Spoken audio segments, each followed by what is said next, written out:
बड़ादार चारों का अस्सलाम वालेकुम मराकश बिजाना माशुमारा वशत कने चूँकि गिचिन कारियाँ शश रोज पेशकप्ता तो ये शशि रोचानी ता इलेक्शन मुलतवी कने के अवाला बाज़ी हम चिस्तवेर कनक बुआ जो गस्तंग रोचा इलेक्शन कमीशन खैबर पख्तूनख्वा और बलूचिस्तान अवाला एक इजलासी बुतगा तो ये तो का IG और chief secretary Khyber Pakhtunkhwa IG Balochistan और चीफ सेक्रेटरी बलूचिस्तान अबैद निगरान वफाकी वज़ीर दाखिला और इलेक्शन कमीशन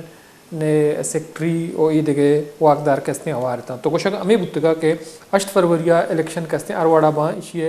इलेक्शन इनेकाद या इलेक्शन बरजम बुआ के हवाला चौड़े अवाम बुआ न लूटी इलेक्शन इनेकाद अरसूरता निगरान हुकूमत और इलेक्शन कमीशन ने जिम्मेवारी इलेक्शन कमीशन निगरान हुकूमत कस्ते शियारा यकीनी जोड़ करना भले दो महीने वदी के चारक भी तो बलूचिस्तान वदा बमत्राक को तिरगुआरिया नहीं ज़दाई उम्मीदवार कैस्ता आ गैर महफूजा मरूची अहमद इस्ता के बलूचिस्तान बाज़ नमगा तीरगुआरी या एंड गार्नेट बम कैस्ता आ दौड़देव बुतगा रहमत साले बलूच के आ पंजगूरा नेशनल पार्टी उम्मीदवार आइए लोग सरा जीवनिया मौका पेशत का मशरकी बाईपास कोयटा बमतरा के बुत दो मरदम टप्पी बुता तो ये आलतानी था इलेक्शन कमीशन या सिक्योरिटी इदारा के अस्ता साफ और शफाफ और ट्रांसपेरेंट इलेक्शन बरजमदार के हवाला चवड़ी गाम की जूरा दो भी मगा बलूचिस्तान वधी के एक इलेक्शन ही भी तो बाज़ें सियासी मुबसरीन इलेक्शन सरा अमा जानबदार मुबसरीन के कार कनगा तो आनी कुछ हमेशा कि बलूचिस्तान इलेक्शन 2024 सूरत हाल बनस्बत माजी इलेक्शन गेशतर खराब बुतका तो इलेक्शन टर्नआउट के हस्ते आई परसेंटेज मुतासर भी और दो भी निमगा इलेक्शन इनकाद अवालहा बाज़ सियासी जमात के हस्ता आनी तफजात मौजूद हैं तो दो भी निमगा वधी के इलेक्शन पद चीज़ें उम्मीदवार के हस्ते आनी इलेक्ट माँ या सेलेक्ट माँ आर वाड़ा दीमा के कहा तो एक हुकूमती जोड़ करने के हवाला कुजाम पार्टी के इसने कुजाम पोजीशन है किरदारी अदा खुद का तो दो भी निमगा दहशतगर्दी नाशरकारी हवाला चैलेंजेस के हस्ते दरपेश आनी हवाला सियासी जमात हम बाज़ें कतरानी दे पाना तो इंतज़ामिया और सिक्योरिटी इदारा के हस्ता जो उम्मीदवार सिक्योरिटी अमदाद को नकाना चुके इलेक्शन कंपेन दौरान बाज़ें नवाशी वलम पेशत करना तो गपुत्रान बढ़ जाएँ ये वदा मेरे ना सीनियर सहाफ़ी तजियाकार बिलाल डार साहब मदारी कन गए आइए हम गेशिंग गपुत्रान करें। अस्सलाम वालेकुम डार साहब। जी वालेकुम अस्सलाम। डार साहब बहुत शुक्रिया आपने टाइम निकाला। डार साहब चूँकि आप बलूचिस्तान की जो सियासी सूरत हाल है या जो मौजूदा इलेक्शन में बलूचिस्तान की सूरत हाल है उम्मीदवारों की पोजीशन के हवाले से आपका गहरी नज़र है तो हमारा आप सवाल ये है कि गुज़श्ता कुछ दिनों से बलूचिस्तान जो हैं वो बम धमाका फायरिंग और दूसरे वाक़यात की जद में है तो आप ये बताइए कि इन हालात में आप समझते हैं कि बलूचिस्तान में जो इलेक्शन की टर्नआउट है वो सही हो जाएगी और दूसरी तरफ जो उम्मीदवार हैं उनको जो चैलेंजेस दरपेश हैं उस हवाले से इलेक्शन कमीशन और सिक्योरिटी इदारों को क्या जो है करना चाहिए उसकी क्या जिम्मेदारियां बनती हैं? देखिए सबसे पहले बात तो ये है कि आपको मालूम है कि जब भी इलेक्शन आते हैं बलूचिस्तान में अमन व अमान की सूरत प्लान करके खराब की जाती है। प्लान होता है सारा कुछ, जो बैरूनी कुव्वतें हैं उनकी आशीर्वाद में उनके प्लान के तहत बलूचिस्तान में सिचुएशन को खराब किया जाता है ताकि लोगों को ये पैगाम दिया जा सके कि बलूचिस्तान के लोग इलेक्शन नहीं चाहते या वो खुदा न खास्ता फेडरेशन के साथ नहीं रहना चाहते। उनकी कोशिश होती है कि टर्न आउट कम से कम हो ताकि वो इंटरनेशनल लेवल पे एक प्रोपोगंडा कर सकें कि पाकिस्तान बलूचिस्तान के लोग नाला हैं और वो साथ नहीं रहना चाहते, जो उनका शुरू से सांस है कि लदम तंजीमों का। लेकिन इसका हकीकत से जारी बात है, ऐसी कोई बात नहीं है। अवाम की अक्सरियत हमेशा पाकिस्तान के साथ बलूचिस्तान के साथ फेडरेशन के साथ रहना चाहती है। गिले शिकवे भाइयों में आपस में भी होते हैं, खानदान में घर में भी होते हैं, वो छोटे मोटे गिले शिकवे तकरीबन दुनिया की हर रियासत में पाए जाते हैं। तो इसी तरह के गिले शिकवे हैं जो ठीक किए जा सकते हैं, इंशाल्लाह आगे चल के ठीक भी होंगे। तो जहाँ तक टर्न आउट की बात है, देखें बलूचिस्तान रकबे के वाइज बहुत बड़ा है और इसका जो रकबा पाकिस्तान का समझिए निस्फ तकरीबन रकबा है। अगर इसकी कोस्टल बेल्ट को भी मिला लें तो ये 60% से ज्यादा रकबा बन जाता है पूरे पाकिस्तान का। तो अब ये इतने बड़े एरिया के अंदर सिक्योरिटी जगह जगह मेंटेन करना, हर जगह सिक्योरिटी लगाना मुमकिन ही नहीं है। इसी चीज का फायदा दहशतगर्द उठाते हैं और वो सॉफ्ट टारगेट ढूंढते हैं और जो बैरूनी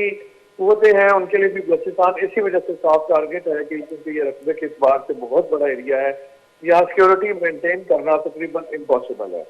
तो यही वजह है कि गुज़िश्ता 3 दिनों के अंदर 8 दस्ती बमों के हमले हुए हैं और जिसमें 22 लोग जख्मी हुए और 6 के करीब 4 के करीब मतलब उसके अलावा अगर मच वाले वाक़े को भी मिला लें तो उसमें भी कई लोगों की जानें गई हैं। तो ये वो वाक़यात हैं जो यके बाद दीगरे मुसलसल होते आ रहे हैं। तो इसकी वजह से दहशतगर्दों की पूरी कोशिश है, जो उनका प्लान है इस तरह से हमला करने का, उसका उनका मकसद सिर्फ यही है कि इतनी दहशत फैला दी जाए, खौफ राज पैदा कर दिया जाए कि इलेक्शन डे पे लोग वोट डालने के लिए, कास्ट करने के लिए आए ही ना। तो अब ये बहुत बड़ा इम्तहान है इस वक्त कि अब देखते हैं भी क्या सिचुएशन बनेगी, 8 फरवरी को कितने लोग आएंगे। तो लेकिन मैं ये समझता हूँ कि बलोच कौम, बलोचिस्तान में बसने वाले बलोच, पठान और दीगर जो अक़वाम है वो माशाल्लाह बड़ी दलेर है। उन्होंने हमेशा दलेरी का मुजाहरा किया है और नेशनल इंटरेस्ट को उन्होंने कभी भी खराब नहीं होने दिया। और इस वक्त जो उम्मीदवार भी हैं उनकी भी यकीनी पूरी कोशिश है कि उनका एक भी वोटर ऐसा ना रहे कि जो घर में बैठा रहे और वोट कास्ट ना करने रहे। तो सिक्योरिटी इदारे, हुकूमत, निगरान हुकूमतें अपनी पूरी कोशिश कर रही हैं कि लॉ एंड ऑर्डर की सिचुएशन को बहाल किया जाए और लोगों को एतमाद दिया जाए कि उनकी सिक्योरिटी को हर तरह मुमकिन बनाया जाएगा। ठीक है, लेकिन डॉक्टर साहब दूसरी तरफ हम ये भी देख रहे हैं चूँकि पीपल्स पार्टी और नून लीग जो हैं, और नून लीग समेत दूसरी जमातें जो हैं, इसमें नेशनल पार्टी है, BNP मेंगल और जमीयत भी हैं, वो भी मैदान में हैं, बलूचिस्तान के मुख्तलिफ हल्कों में उनके उम्मीदवार इलेक्शन लड़ रहे हैं। तो जो पीपल्स पार्टी और नून लीग की अगर बात की जाए तो माजी में उन्होंने बलूचिस्तान में हुकूमत की है, उनका वज़ीर आला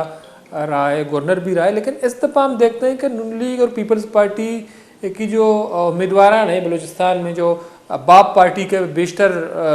साबिक MPA वज़ीर MNAs थे, वो इस वक्त पीपल्स पार्टी और नून लीग का हिस्सा बन चुके हैं। तो उसमें उनके हल्कों में वो गेमा गेमी नहीं है। कल हमने देखा बिलावल भुट्टो जरदारी साहब कुसदार गए, चूँकि कुसदार एक बड़ा शहर है क्वेटा के बाद बलूचिस्तान में, तो उनका इतना बड़ा जलसा नहीं था। जरदारी साहब अब में भी गए, तुरबत में गए, तो इतनी बड़ी गेमा गेमी नहीं है। आप क्या समझते हैं कि लोगों की जो दिलचस्पी है वो इन जमातों से ख़त्म हो गई है? देखिए, ये बहुत इम्पोर्टेंट क्वेश्चन है। बलूचिस्तान की इस सिचुएशन का जवाब देने के लिए पहले मैं जरा पंजाब की बात करता हूँ। पंजाब में मैं इस्लामाबाद के साथ ही जुड़वा शहर है रावलपिंडी, जो बड़ा इम्पोर्टेंट है। इस शहर के अंदर पहले जलसा हुआ है मुस्लिम लीग नवाज का लियाकतबाग में।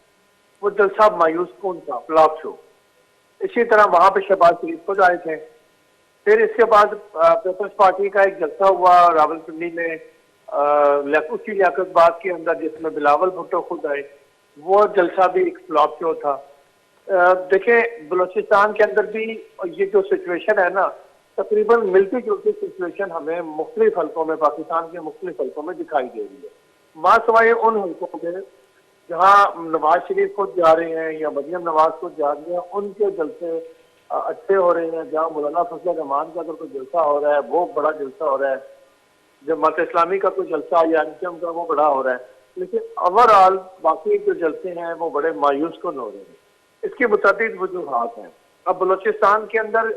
जो एक तो सब जो कॉमन वजह है वो ये है, बलूचिस्तान और दीगर इलाकों में जलसों की नाकामी थी कि जो इलेक्शन के अंदर एक गहमा गहमी होती थी, कॉर्नर मीटिंग्स का होना, जलसे जुलूस रैलियों का निकलना, वो बहुत मान पड़ गया। क्योंकि पाकिस्तान तहरीके इंसाफ को जलसा जुलूस करने की वो जो परमिशन नहीं मिल रही। वो जब भी कोई रैली निकालती हैं, कोई जलसा करते हैं, तो उन्हें उठा लिया जाता है या उनके ऊपर तशद्दुद होता है या उन्हें डराया जाता है। तो PTI के मैदान से निकलने के बाद एक ऐसी कैफियत पैदा हो गई है कि जिसमें ऐसा लगता है जैसे उम्मीदवारों ने ये सोच लिया कि उनका किसी के साथ मुकाबला ही नहीं है। बड़ी पार्टी इस वक्त नवाज लीग है, मुस्लिम लीग नवाज पंजाब के अंदर। तो पंजाब के अंदर भी जो जारी बात है, जब इतना भी कंपटीशन नहीं होता, जब कंपटीशन होता है ना, तो डे बाई डे आप बहुत जोर लगाते हैं दूसरे के खिलाफ। अब वो जोर लगता हुआ भी दिखाई नहीं दे रहा। कॉर्नर मीटिंग्स भी नहीं हो रही, रैलियां भी नहीं हो रही, तो लोगों की दिलचस्पी भी कम हो गई। फिर दूसरी वजह ये हुई है, खासतौर पर बलूचिस्तान के अंदर, कि बलूचिस्तान में जो मारंग बलोच का इवेंट है, जो उनका लॉन्ग मार्च शुरू हुआ तुरबत से और क्वेटा से होता हुआ वो इस्लामाबाद पहुंचा, फिर इस्लामाबाद में जो सलूक उनके साथ किया गया, उसकी वजह से लोगों के अंदर ये भी कुछ कैफियत पैदा हुई। जैसे आपने देखा मारान ने जब कोयटा वापसी में जाकर के जलसा किया और इतना तारीखी जलसा था कि उसकी नज़ीर नहीं मिलती, और उस सिलसिले में उन्होंने जो खिताब किया उसमें उन्होंने पॉलिटिकल सिस्टम से मुकम्मल बेजारी का ऐलान किया, इजहार किया। और उन्होंने अपने जलसों में ये भी, अपने तकरीर में ये भी कहा कि ये जो पॉलिटिकल सिस्टम है ये हमें इंसाफ नहीं फराहम कर सकता, ये हमें रिलीफ नहीं दे सकता। तो ये जो मारन बलोच साहबा के साथ जो कुछ हुआ इस्लामाबाद में, ये उसका रिएक्शन भी शायद है किसी हद तक कि लोग अब जलसे जुलूसों में अदम दिलचस्पी का इजहार कर रहे हैं। तो लेकिन जो पॉलिटिकल पार्टीज हैं, जिस तरह कौम परस्त जमाती है, नेशनल पार्टी है, BNP मंगल है, महमूद हनफी साहब की पार्टी है, वो पार्टियां तो अपना जोर लगा रही हैं। मुस्लिम लीग नवाज के उम्मीदवारों को भी इस वक्त बलोचिस्तान में मुझे लगता है कि काफी मुश्किलात का सामना है। पीपल्स पार्टी के 6-7 उम्मीदवार बड़े मजबूत कैंडिडेट्स हैं जिनकी सीटें निकलती हुई दिखाई देती हैं। तो लेकिन इस सारी सिचुएशन में JUI इस वक्त नंबर 1 पे दिखाई देती है कि जो बलोचिस्तान में नंबर 1 पार्टी हो सकती है मुमकिन तौर पर। तो ये सारी सिचुएशन है, लेकिन अब क्योंकि मुकाबले की फिजा नहीं बन सकी, जब तक आजादाना तमाम पार्टियों को जलसे जुलूस रैलियां करने की इजाजत नहीं मिलती, तो तब तक अवाम को मुकम्मल तौर पर मोबिलाइज नहीं किया जा सकता। जब अवाम मोबिलाइज होते हैं, जलसे जुलूसों में रोजाना की बुनियादों पर रैलियों में, कॉर्नर मीटिंग्स में निकलते हैं, पार्टिसिपेट करते हैं, तो फिर वो बड़े जलसों में भी वही सारे इकट्ठे होके जाते हैं। ठीक है, लेकिन तो अब वो चीजें हो नहीं रही। सही। डॉक्टर साहब, दूसरी बात, अगर पीपल्स पार्टी जो है वो जमहूरियत की, डेमोक्रेसी की, पार्लियामेंट की बालादस्ती की बात करता है, तो बिलावल कल कुछदार भी यही कह रहे थे कि बलूचियों के साथ न सिर्फ इलेक्शन का रिश्ता नहीं है बल्कि एक जो है बुनियादी रिश्ता है। लेकिन हम अक्सर ये देखते हैं कि जो पीपल्स पार्टी ने इस वक्त जिन उम्मीदवारों को टिकट दी है तो उसका कोई सियासी पहचान नहीं है। उसमें कुछ ऐसे हैं जो मुतनाज़ा शख्सियत हैं। इस वक्त ग्वादर कम केज की जो सीट पे मलिक शाह नामी एक बंदा को कौमी असम्बली का टिकट दिया गया है, जो कि डॉक्टर मालिक साहब के खिलाफ इलेक्शन लड़ रहे हैं। उनका ताल्लुक भी यही कहा जा रहा है। वहाँ डॉक्टर मालिक साहब बार बार कहते हैं कि वो ट्रांजिट है, वो उसको अफ़गानिस्तान से लाया गया है। मतलब ड्रग माफिया, लैंड माफिया, सारे माफियाज़ को जब टिकट दिया जाता है और जो हकीकी नुमाइंदे बलूचिस्तान के, जिनका एक शनाख्त है, जिनका एक पहचान है, वो मुख्तलिफ़ औकात में पार्लियामेंट का हिस्सा रहे हैं, सेनेट, कौमी असम्बली और सूबाई असम्बली में। तो आप नहीं समझते हैं कि इस तरह के लोगों को, शख्सियात को टिकट देना, और पीपल्स पार्टी या जो मोहतरमा बेनज़ीर भुट्टो की जमात थी वो खुद जो है अपने जमात को मुतनाज़ा बना रहे हैं उन मुतनाज़ा शख्सियत को जब टिकट देंगे? बिल्कुल आपने ठीक फरमाया है। देखिए, डॉक्टर मालिक बलोच साहब बड़े सीनियर सियासतदान हैं और पूरे पाकिस्तान में उनकी बड़ी इज्जत एहतराम भी है, क्योंकि वो दलील से बात करने के आदी हैं। और उनकी जो 2.5 साल वज़ारत आला है, मैं ये समझता हूँ, मेरी अपनी ज़ाती राय है, इससे कोई भी खिलाफ कर सकता है, बलूचिस्तान की तारीख की बेहतरीन वज़रा आला में से वो एक वज़ीर आला रहे हैं। उन्होंने अपनी कलील मुद्दत के दौरान बड़े तारीखी काम किए। अब उनके सामने पीपल्स पार्टी अगर एक अनजान शख्सियत को लाती है और एक ऐसी शख्सियत को जिसकी नेशनैलिटी के ऊपर भी मुबैना तौर पर इल्जामात हैं, तो अब ये पीपल्स पार्टी का वीक फैसला है। अब ये फैसला उन्होंने क्यों किया, इसकी क्या वजूहत हैं, ये तो मैं नहीं जानता। लेकिन अमूमन ये होता है कि जो बड़ी जमातें हैं वो अमूमन ऐसे लोगों को कहीं ना कहीं, नए लोगों को अकोमोडेट करती हैं जिनकी कोई बड़ी सिफारिश होती है या जिनके कोई बहुत ज़्यादा आपस में तलबदारी होती है, किसी न किसी ऐसे चैनल से उनको अकोमोडेट किया जाता है। लेकिन अगर ओवरऑल पीपल्स पार्टी की तरफ से उम्मीदवारों को देखा जाए तो पीपल्स पार्टी के पास बड़े अच्छे उम्मीदवार हैं, जिसमें सरफराज रुखी, सादिक इमरानी, सनाउल्लाह जहरी साहब हो गए, सरफराज डोंकी साहब हो गए और जहूर बुलेदी साहब जैसे पढ़े लिखे नौजवान और अच्छे लोग। इस तरह पीपल्स पार्टी के दीगर हल्कों में तो बहुत अच्छे उम्मीदवार उतारे, लेकिन अगर 1-2 हल्कों में ऐसा हुआ है तो ये उनका कमजोर फैसला है। और यकीनन कमजोर फैसले के नताइज उनके लिए हल्के के अंदर अच्छे नहीं होंगे। और डॉक्टर मालिक बलोच साहब के सामने एक ऐसे अननोन उम्मीदवार को उतारना, तो लगता है ये जैसे पहले ही शिकस्त कबूल कर ली है या फ्रेंडली मैच डाला है पीपल्स पार्टी ने। पीपल्स पार्टी और लगता है डॉक्टर मालिक बलोच साहब के लिए उन्होंने एक फ्रेंडली मैच रखा है कि डॉक्टर मालिक बलोच साहब एक कमजोर उम्मीदवार को आसानी से शिकस्त दे सकें। तो ये पीपल्स पार्टी का भी फैसला है या कोई एक डील है, ये भी काज हो सकता है, मुमकिन है कि क्योंकि डॉक्टर मालिक बलोच सियासी जोड़ तोड़ और ऐसी चीजों को मनूवर करने में बड़े माहिर समझे जाते हैं और वो बड़े अपने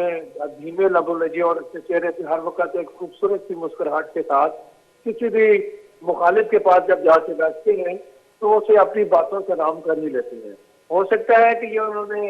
अंदरूनी खाना पीपल्स पार्टी से कोई डील होगी और इसलिए एक नहायत कमजोर उम्मीदवार डॉक्टर मालिक बलोच साहब के सामने उतारा गया हो, लेकिन मैं जाती तौर पर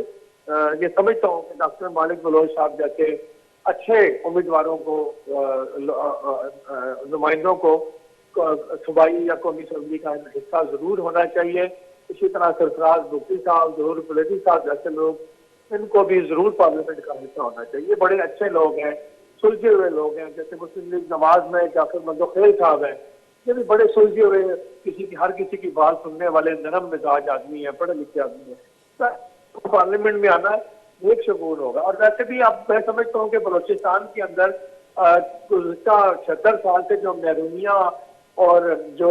हालात हैं बहुत ही अबतर हो चुके हैं। और अब मैं समझता हूँ कि जो पार्लियामेंट उनकी मुंतखब सूबाई असम्बली होकर आएगी, उनके लिए बड़ा कड़ा इम्तहान होगा, क्योंकि लोग अब बेजार हो चुके हैं कि उन्हें यकीन होता जा रहा है कि बलोचिस्तान में हर आने वाला नवाब, सरदार या कबायली शख्सियत या कोई भी सियासी रहनुमा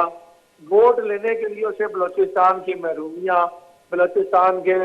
मसाइल, उन्हें हर चीज याद आ जाती है और तकरीरें कर करके वोट सकते नहीं है। लेकिन जैसे वो पार्लियामेंट में जाती हैं तो फिर अगले 4 साल 4.5 साल वो बिल्कुल इन चीजों को भूल जाते हैं।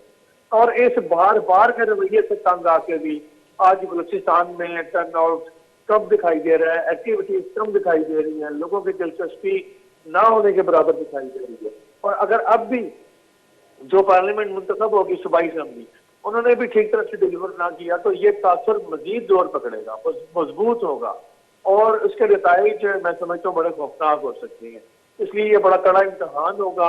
और मेरी दुआ है कि जो भी इलेक्शन में पब्लिक जिसको भी वोट दें, अच्छे उम्मीदवार, अच्छे सुलझे हुए लोग और ऐसे लोग मुंतखब होके आए जो हकीकत में बलूचिस्तान के मसाइल हल कर सकते। और ये नहीं कि जब वो गवर्नमेंट में बैठे होते हैं तो अपनी वफाकी गवर्नमेंट के साथ हर तरह की डील करते हैं, हर तरह का मनसूबे पे साइन भी करते हैं, हर तरह के कागजात पे दस्तखत भी करते हैं आंखें बंद करके। लेकिन जब हुकूमत चेंज होती है तो वही लोग अपनी राय बदल लेते हैं और सारा मलबा अपनी कोताहियों का, नाकामियों का वो डाल देते हैं अपनी साबका वफाकी हुकूमत के ऊपर या पार्टी के ऊपर। इसके साथ पहले होते हैं फिर दूसरी पार्टी ज्वाइन कर लेते हैं। ये लोटा क्रेसी में भी बलूचिस्तान के जो लोग हैं उनको सियासत से दूर करने में बड़ा सीधी किरदार अदा किया है। ये वही चेहरे हैं जो हर जमात में फिरते घूमते नजर आते हैं, कभी पीपल्स पार्टी में, कभी नून लीग में, कभी वो बाप पार्टी में आ जाती हैं, कभी वो किसी और जिस गवर्नमेंट की काफ लीग की गवर्नमेंट बन रही है तो वो रातों रात काफ लीग में आ जाते हैं और अगली दफा पता चलता है कि काफ लीग का वजूद ही खतरे में पड़ गया, वहां तो इसका एक भी नुमाइंदा नहीं जीत सका। तो ये सिचुएशन ये नोटों की वजह से बहुत ज्यादा खराबी हुई है, क्योंकि उन लोगों को यकीन है कि हम चाहे कितनी भी बुरी कारकर्दगी का मुजाहरा करें, जितनी मर्जी करप्शन करें,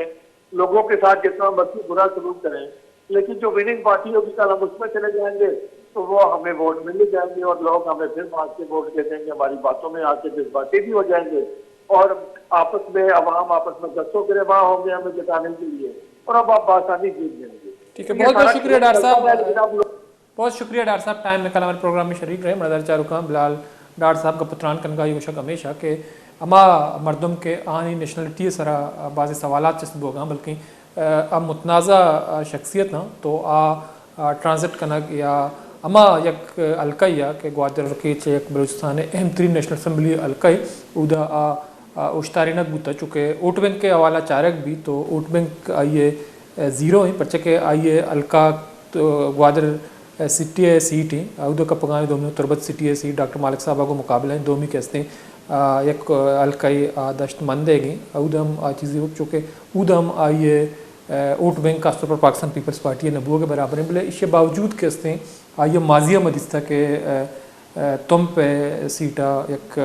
अंचे मर्दों में कामयाब करना था मरूची हुआ तत्का वजह मुसलत हैं तो ये बड़े मर्दम के असना आना टिकट दियक भी या आना पदा यक साजिशी तहता ऊट नबूगा अबेद आना असम्बली दीम दियक भी बलूचिस्तान है या बलूचिस्तान मल्लुक है या मकरान कुजाम जेड़ा निसरा असम्बलिया का पुत्रान कुत करना या अंचे सेलेक्टेड मर्दम असम्बलिया दीम दियक बा वाना टिकट दियक भी अमा जमाता निमगा के या जमहूरियत गप्पा जना या पार्लियामेंट वाला दस्ती गप्पा जना देखे बाज़ें जमहूरी रबंदानी गप्पा जना गुड़ा अंचे मर्दमा टिकट भी दिया के आनी एक सियासी विस्तार एक सियासी कैरियर ही हंसते मराक्षा दिमा बरी ब्रेक के बाद बुद्ध पता शमे निमगा का